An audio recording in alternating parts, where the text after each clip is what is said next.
I thought like what India needed in the next 40, 50 years as part of our generation's contribution was a lot more commitment to doing stuff. Like there's enough that we have in, in the back burner and freezer. Can we get it to the front line and make it happen?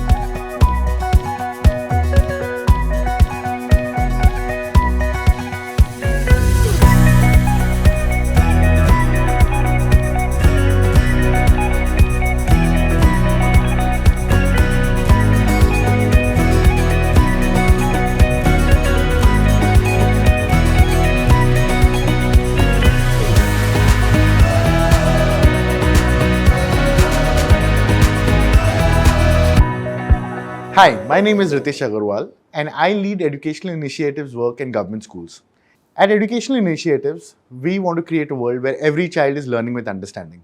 This we want to create through high quality questions that can be used to measure learning and provide insights for educators.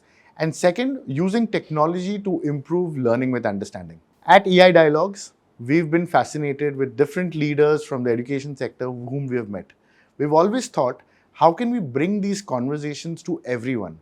These conversations, which generally are behind closed doors, can we bring them into a far more democratic setup so that we get to know about the different work leaders are doing to improve learning, life outcomes, and quality of teaching and learning inside the classrooms? Today at EI Dialogues, we have Tarun. Tarun is the founder of Indus Action.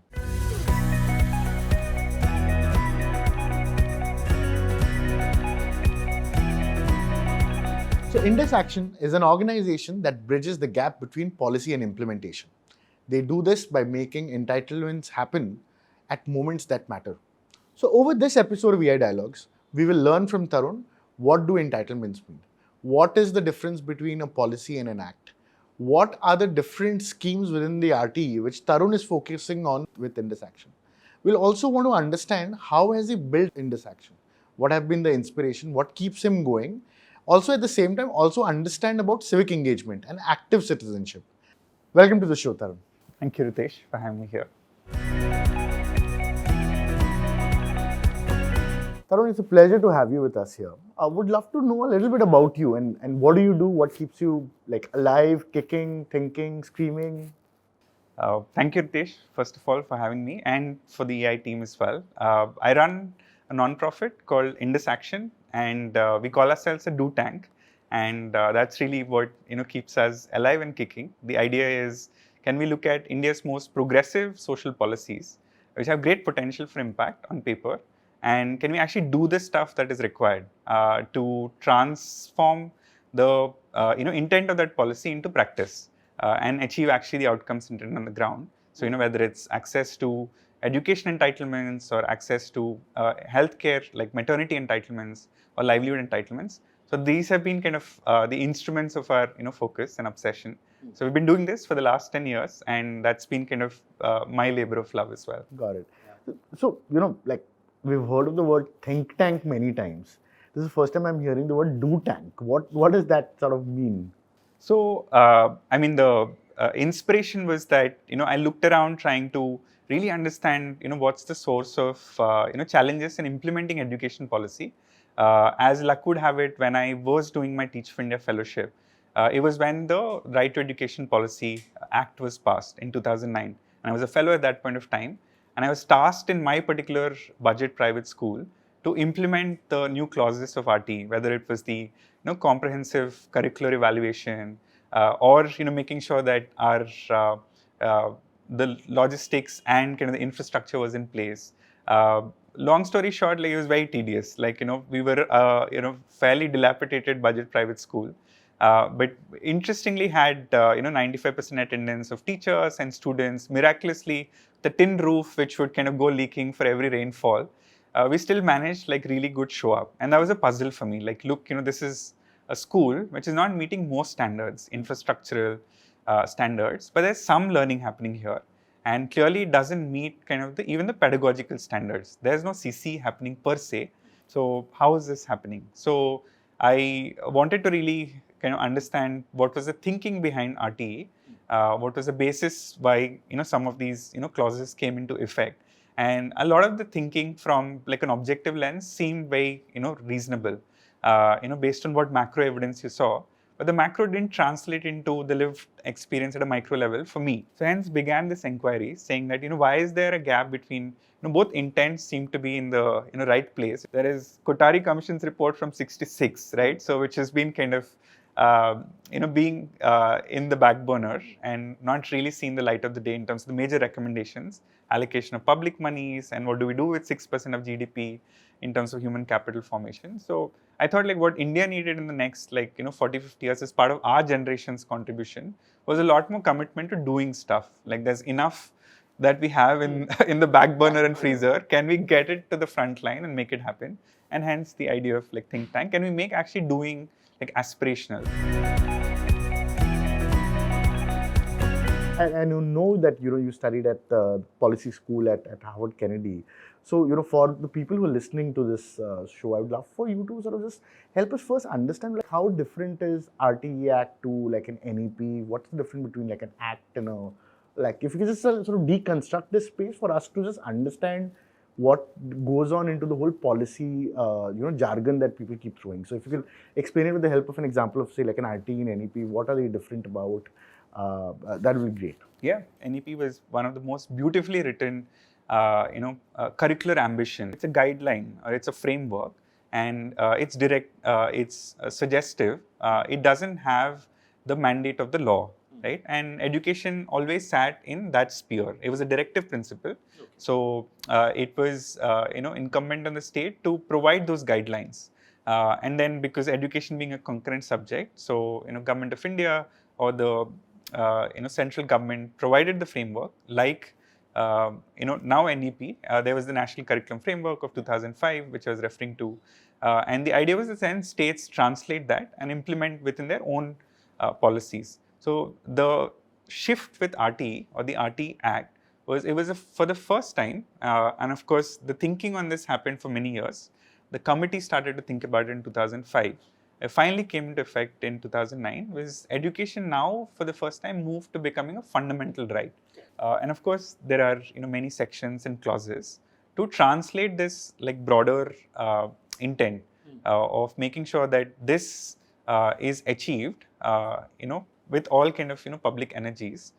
So what I'm understanding from you is that example, if today a child or a parent is not given a schooling because of whatever reason, then that can be justiciable. It can be, you can fight a court case again, you can file an FIR for it. Okay. Can you do the same thing with an NEP, and how is that then different? Like, can I go to a court of law and say that, in NEP you mentioned that children should get best quality education. Yeah. And now my child is not being ready to like getting employed in a job because of the education you give. Can that be justiciable? And how is different? Not as yet. So like there is the process of now NEP being translated into an act, which, when passed in Parliament and when ratified by the respective states as well, when it will have kind of the same, teeth as RTE. So that's a process in the making. And of course, the considerations are what aspects of RTE clauses do we retain, and what is the new shape of RTE that needs to be taken up to accommodate the aspiration vision of NEP as well. So there's a bit of convergence work that needs to happen. And finally, when let's just say RTE 2.0 is kind of passed, which incorporates kind of the aspirations of NEP or the stated policy ambitions of NEP, is when those aspects will become justiciable as well. Can you explain to me like what does Indus Action do in the framework of an RTE? Like what's the use cases you're trying to solve for? Right. So as part of my inquiry when I went to grad school, like I mentioned, I was studying why are sections of RTE the way they are, like what's the intent of the design, and why they're not translating into practice. And so I started kind of studying different sections of RTE. And then I studied more closely one particular section and clause, so 12(1)(c), which everybody knows as the 25% clause, or people who watch Bollywood and Hindi medium movie. So it's been kind of made popular by the Hindi medium movie, which is the 25% seats in private unaided schools being marked out for children from disadvantaged backgrounds, either economic or social disadvantage. And there were a lot of debates around what is the basis for 25%? Should it actually be 50%, given that we kind of have SECC data on what is the percentage of disadvantaged children. But after much consideration, it was decided to pick 25%, so that the schools have a chance, and entry class, so that the schools have a chance over about 8 years to adjust to changing demographies of children coming in from different communities, and the school having 25% of students across 8 grades over 8 years from different demographies. So I studied that more closely, and realized that this is world's largest affirmative action policy. Of course, once you do something like this in India, it is bound to be one of the largest or ambitious programs. And the more I studied it, and there was Karthik's Andhra Pradesh randomized evaluation studies, which mimicked this provision and tried to study, does this provision really lead to the intended effects? And there was Gautam Rao's study, who studied the Delhi Land Use Act in Delhi's elite private schools, and he had a very early instrumental paper called Familiarity Does Not Breed Contempt. And his findings were very interesting. He kind of bust a lot of the traditional myths people had about this policy. Does it reduce learning outcomes for both sets of students, especially fee-paying students, because there is now mixing, teachers have to slow down, etc. So it was proven to be untrue. There was no change in either learning outcomes or behavioral outcomes. So as I studied more, I became more compelled by both the academic evidence, but also having come from actually the work of doing that, being that teacher in the classroom. So I was skeptical enough as well, and I had personal failures as an organizer in that school. I tried to get that boundary wall fixed. I tried to get my toilet fixed, but ran into a lot of local political economic challenges. I realized that I didn't have the mandate or the wherewithal to politically organize that reform. So there was a land conflict that was happening, which really then made me question that it's just not the technical solution. So you need to figure out the adaptive pieces as well on building a coalition of actors to bring about the progressive change you want to bring. So there I was really skeptical. In our current kind of deeply divided society on many lines, many axes of divisions, can we really pull off 12NC? So that was really the motivation, saying on paper this looks as the good, best thing, too good to be true, yeah. And this might transform the nature of our citizenship in 30 years, which was given a real chance. But the reality of it, the practice of it sounds very difficult to come true. Academic evidence says so. So can we give this a real chance? Can a collective of citizens really work together to give this a fair shot? And let's see, 10, 20, 30 years.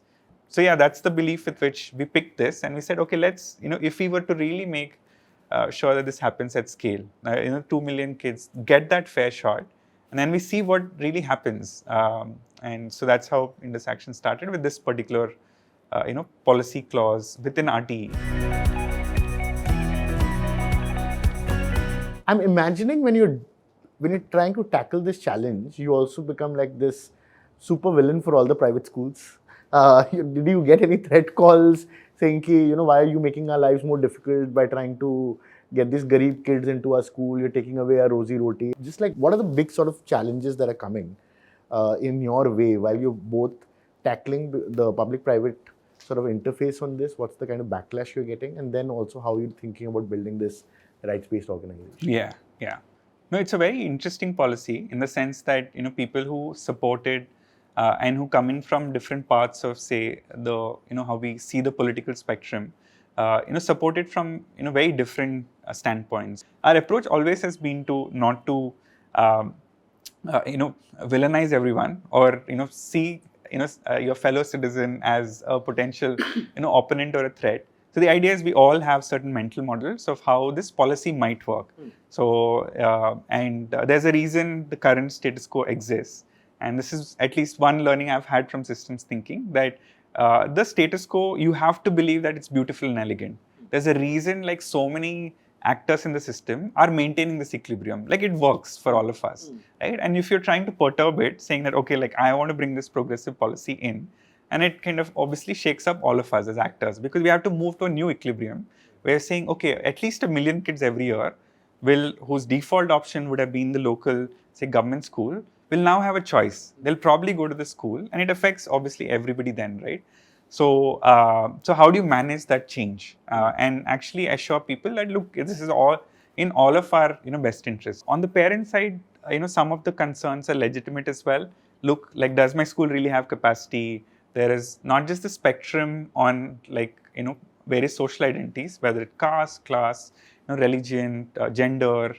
People have fears, latent fears, but there are also fears around does the school have capability to do this kind of inclusion. It doesn't even have a special education teacher. It's not able to handle children with disabilities. How will it handle this whole spectrum of learners?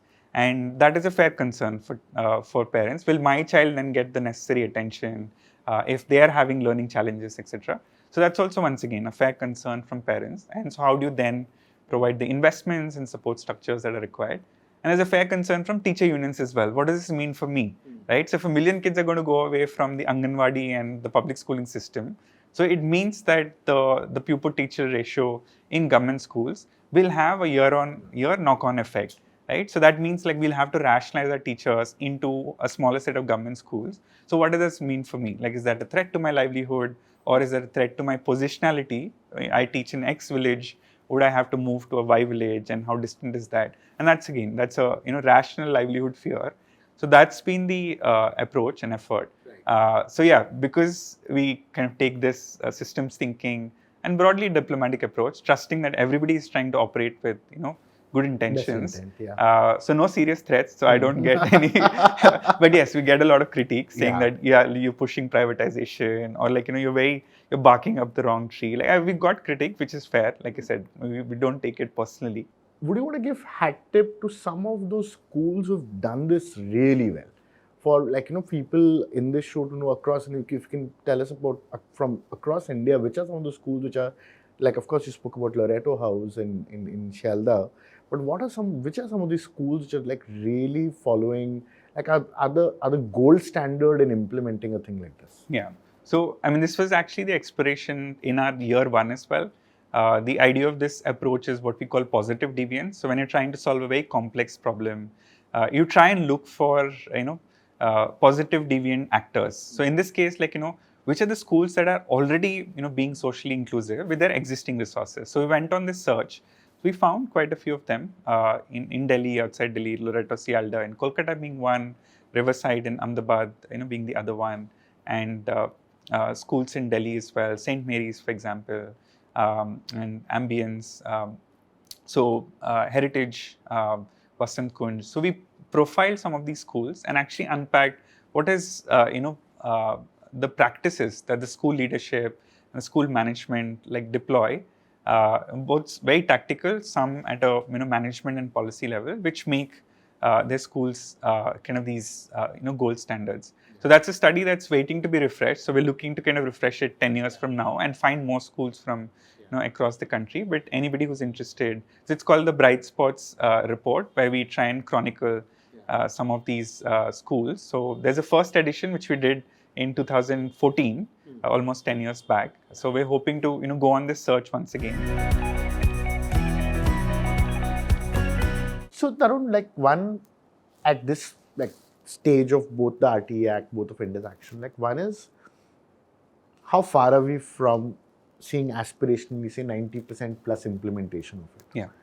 And for someone who's like a do tank, wanting the policy to be implemented in the best possible manner, how do you define success for yourself? Because it's a long-term project, like you mentioned. How do you what's your intermediate milestones? How do you look at that?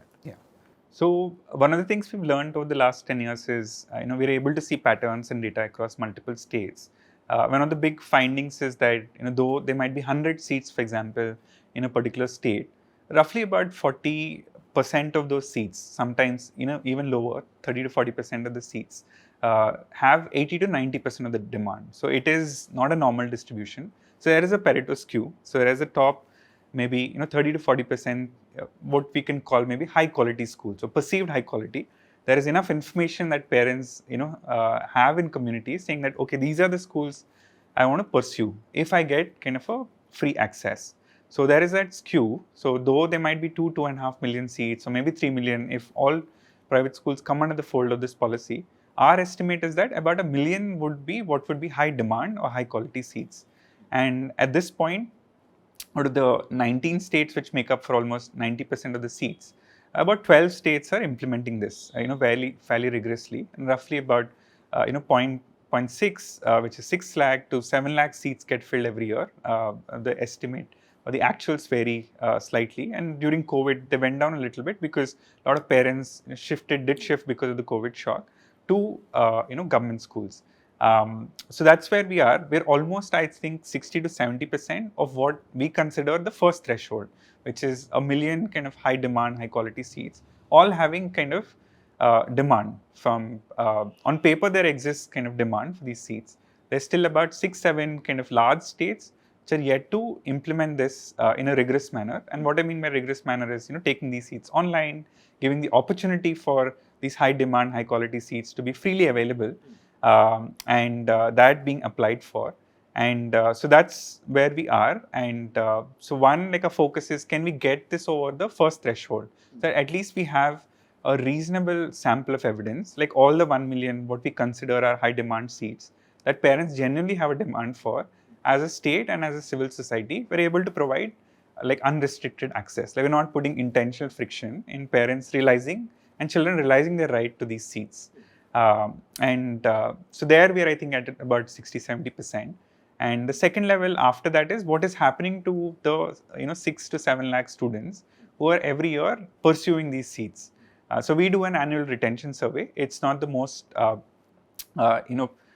robust sample, but from the parents that we organize, help support, we take a large enough sample of anywhere between 20 to 30,000 students who got admitted in this, and then do a retention survey.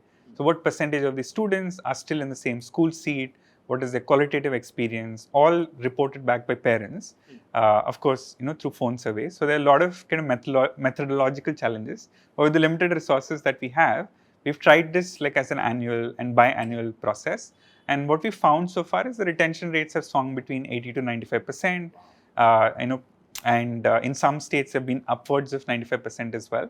But what we've seen is the 20% who are dropping out, a good majority of them are because of reasons that are fixable via policy. Either they've been allocated a school which is very distant, which could be fixed by getting your GPS coordinates of schools and homes right. So it is a technological fix. Some of the cases, 5 to 10%, is because of the additional burden parents face on ancillary reimbursement fees. So for books, uniform, other project costs, etc., which go up to 15,000-20,000, that is also fixable by governments and schools coming to a common ground on reimbursement policy. So we evolved kind of SOPs on how do you constitute a reimbursement committee, how do you incorporate the voice of private schools, how do you build a normative basis. What is your government school assumptions for some of these costs. So some states have done really well on this, like Delhi, for example, has a reimbursement committee, has institutionalized this process. So we offer that, and we've replicated that in a lot of other states. So that's the second part of our goal. Like once you have students in, how do you build some of the sustainability processes? Whether it's the reimbursement or whether it's the social audits, or it's the end-to-end kind of tracking of students, their attendance, the retention, etc. How do we institutionalize that at systems level so that we have actually feedback loops going, rather than kind of a top line yes and no kind of almost instinctive reaction we have, almost a political reaction saying ye to hona nahi chahiye ya hona chahiye. Can we come to kind of an evidence-based kind of middle ground where we actually look at evidence? So Tarun, one of the things which I noted while you completely explained to me and how complex the problem is, the depth of your work, you started diversifying. You've now working in different aspects of civic action. So one, if you could share a little bit about why that pivot, was it like some need that allowed you to, or was it an ambition? How did that happen? Yeah. No, definitely it came out of our, retention works. As we, our commitment has always been to, be as close to the problem as possible, and try to solve, at least try to get solutions at public system scale. So as we did these retention surveys and systematically understood the barriers to exclusion or dropout, we reached this point saying that, okay, how do we solve for, school readiness? Okay, we'll solve the reimbursement part of the problem. Maybe there's a technical fix for that. We'll solve kind of the geographical matching as well. That also can be fixable by algorithm. So what next, right? So then there are going to be 5-10% kids who will drop out because of academic and social exclusion. So can we start to solve the academic exclusion piece? So we developed a school readiness program. We tested it in multiple contexts, and we were seeing good results for a 100-day school readiness program.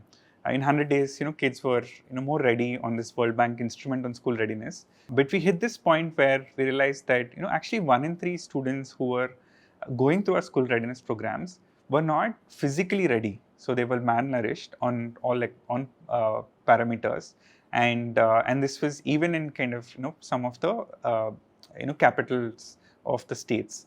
And so that was we knew about some of the statistics around malnutrition, and that's when we realized that okay, like we've lost out on the first 1,000 days of a child's life. So what's the point of say literacy and numeracy readiness if they're not physically and cognitively ready? And 1 in 3 of them, whether it's a boy or a girl, and girls were more likely to be even more anemic or even more malnourished. Actually 2 in 3 were like actually on likely to be anemic. So 1 in 3 likely to be malnourished. So the stats were like very revealing, and so we had to take a step back and say like, look, the child, by the time the child is entering this moment of Anganwadi, they're already physically and cognitively disadvantaged. So that kind of opened up our eyes into the intersectionality with like nutrition and maternity entitlements. So that's when we took this kind of And this was how many years back? This was about 6 years into our work in RTE, and kind of year 6, interestingly, out of the 18 states that we're working in, about 6 states reached a point of maturity. So we had these metrics. What percentage of schools are participating? Do we have the reimbursement committee in place? So 6 states were reaching that maturity. So obviously the question became like, what will happen in these 6 states, especially with this group of students? And so hence we thought the answer was school readiness, but then we realized the answer is not just school readiness. We have to work on the first 1,000 days, and that naturally took us on this kind of search for what is an entitlement which has the same kind of teeth and possible impact like RTE 12(1)(c). And after much search, then we found the Right to Food Security Act, and within that a clause 4B. So once again we took a very similar approach. Let's look at the whole, but then go look at a part which has huge potential. It's fascinating. It's of course it is like you see the problem.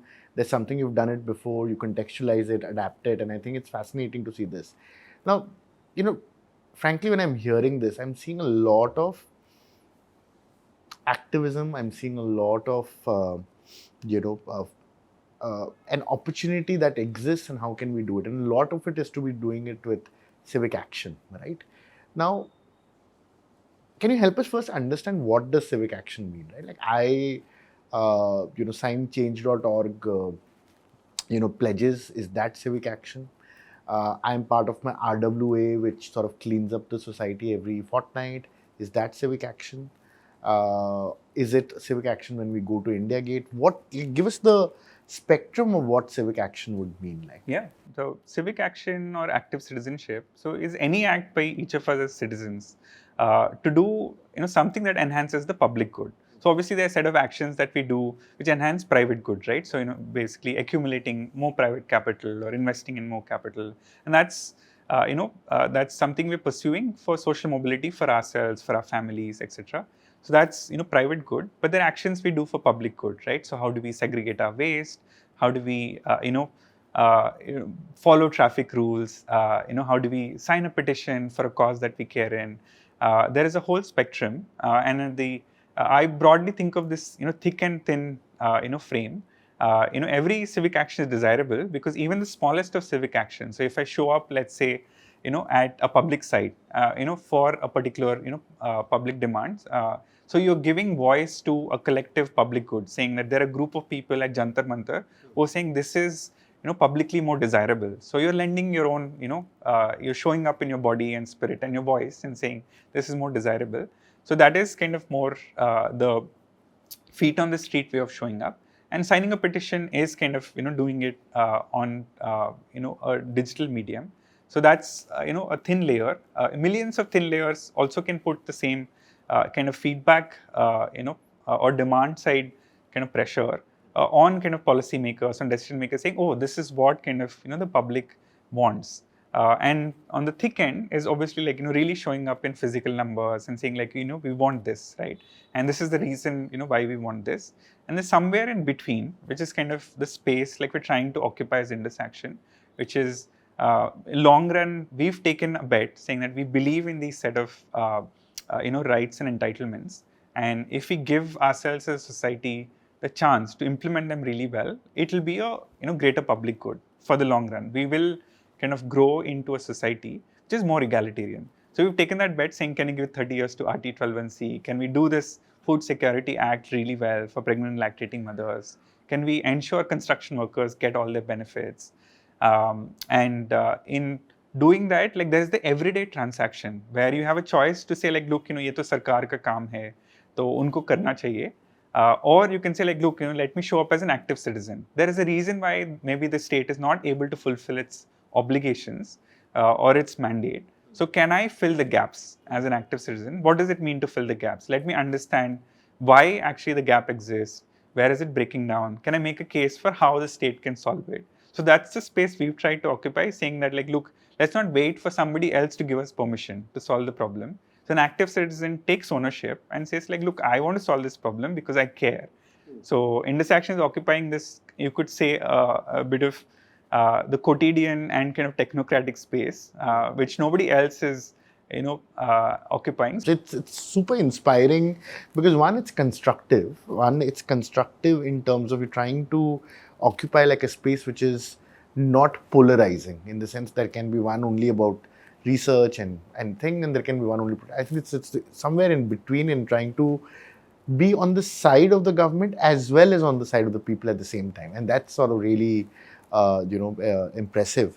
I think also I want you to, and given that you yourself are very young and you've grown in this new India post-liberalization, what do you think? How are people reflecting on citizenship or acting on citizenship? That's number one. And can people be educated on active citizenship? And does the textbooks, does the curriculum offer that? I know we had a civics textbook, etc., where we learned about what's the parliament, X, Y, Z. It didn't have a lot of character on active citizenship. So one, is there any recommendation you'd like to give to textbook makers, etc., on what can that be? And second is, what is your pulse on how does the demographic dividend, as we call it, look at this? Yeah, no, great questions. And I think my initial thought is that and the way we were kind of taught and got the opportunity to practice civics has a lot of opportunity for you could say reform or improvement.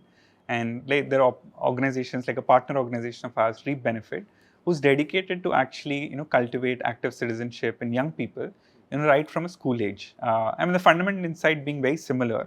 There is an active citizenship in theory which exists encoded in policies, on paper, etc. The translation of it is when you really learn like how the game works, right? So how do you actually have and commit to game time? So how do you in many ways get people to practice civics when they're in school? What do they care about in their hyper local neighborhood? What do they care about in the school? If they care about environment and if they care about their school, can they pick up a problem they deeply care about? Maybe the waste management at school, maybe the water at school, and that's what they activate. And their essential learning has been that it's active citizenship is like a muscle. So if we have to be fit, we have to do a bit of exercise. We have to train our muscles, even if it's physical exercise for physical fitness, or if you want your mind to be fit, you have to do meditation and train that muscle, build that muscle memory. And what they have learned through their work, and we've benefited from applying that as well. Like you need to show up as an active citizen and build that muscle constantly. To build that active citizenship fitness. So Tarun, you're a Teach for India fellow, you're an Obama fellow, you're married to someone who's a fellow. Tell me a little bit about like, why did you choose something like this? You studied in some of the best colleges. You could be doing something which pays you more, gives you more social status. Then to choose something like this which is difficult, which is laborious, which is not well paying enough? Like, what's that source of energy that sort of is driving you to do this? No, thank you for that question. We're quite a fellowship household, so I think like we've aggregated most of the fellowships. But part of the answer is there. I think it's the fellowships that have given us a sense of solidarity, saying that hey, like there's actually a wider community of people like who deeply care, right, and are willing to take like inordinate risks, risks beyond our actually status and capacity. And one, we owe it to ourselves and this commitment to the idea of whatever is the constitutional value you deeply resonate with. So I deeply resonate with the idea of seeing a more just India, more egalitarian India or more inclusive India. And for somebody, it could be it could be liberty, it could be fraternity, or it could be equality. Whatever is the value that's your calling. And so when you see a community like that, and it's hard to walk away. Like everything else seems like a subordinate value. So in many ways, it's been the pursuit of that kind of a good society. It's hard on maybe the day-to-day. Some of the transactions can feel laborious and can feel frustrating. But when things really swing and happen, like it kind of overrides a lot of the pain and dissonance on a day-to-day basis.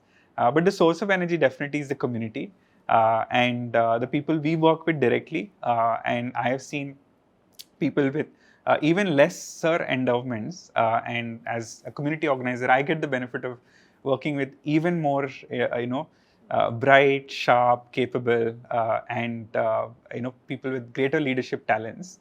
And that inspires me. So I see my role as like, can I bring whatever little privileges I have of being or part of some of these elite fellowship communities? Can I bring those resources to bear?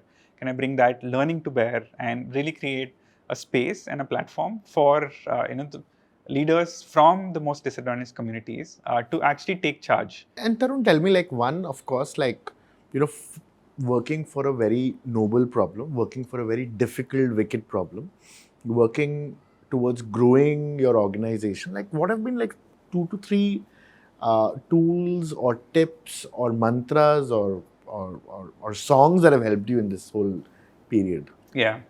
I think one big lesson that I've learned is to operate like a sports team.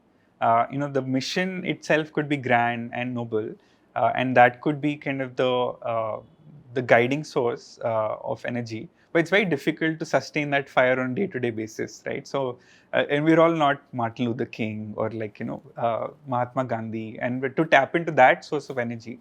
So it's important to create a space where we can feel break that like really large purpose down into a set of tasks and milestones and like sprints and campaigns which seem like modular and achievable.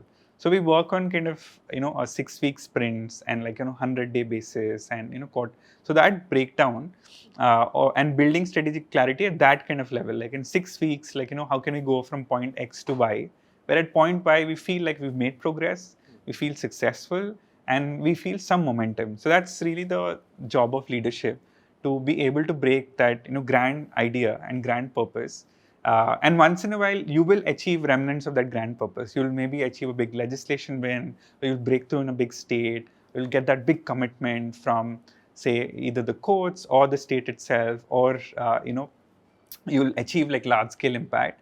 Those will be kind of some this will be very episodic. But to get that high, like you need to win like a lot of small battles every day, and being able to set up kind of those daily games is what is, I think, like both the art and practice of leadership that I've tried to cultivate. And what has helped is to look at it like a sport, right? Every day is kind of like a one-day match, or like a week is like a test match. Like my mental model is, I'm very obsessed about different sporting analogies.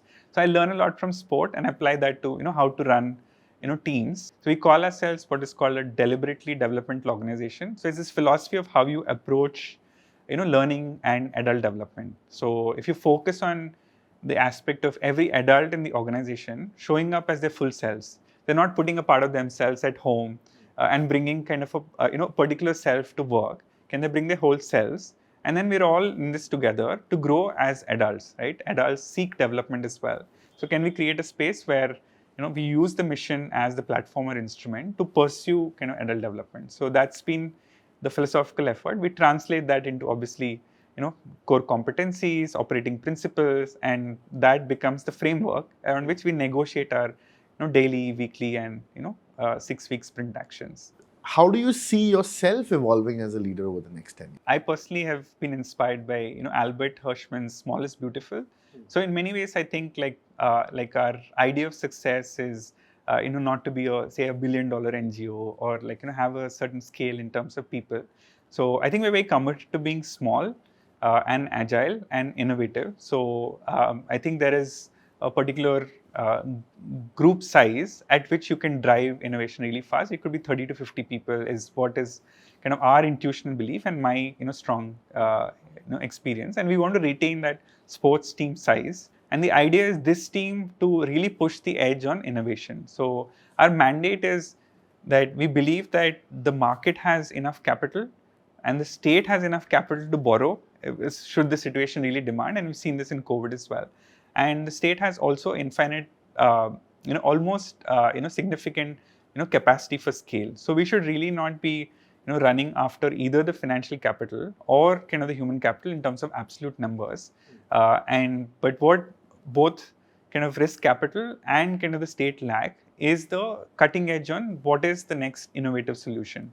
So we feel like Indus Action should be dedicated to that purpose. Constantly ask what's the next kind of solution that needs to be discovered on the edge.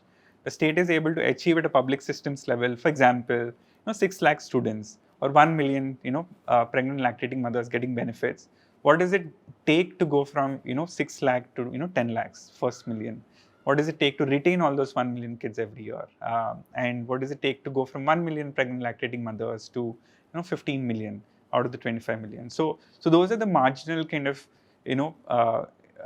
questions or really Quests. Yeah. Quests on the edge we're after. The focus is really to build a great team and use a lot of my energy and experience to replicate some of this or be of service with these ideas and solutions in other non-profit and coalition contexts as well. No, thanks a lot, Tarun. This was one of the most fascinating conversations to understand about civic action, to understand about the work you're doing to be able to improve public life for everybody.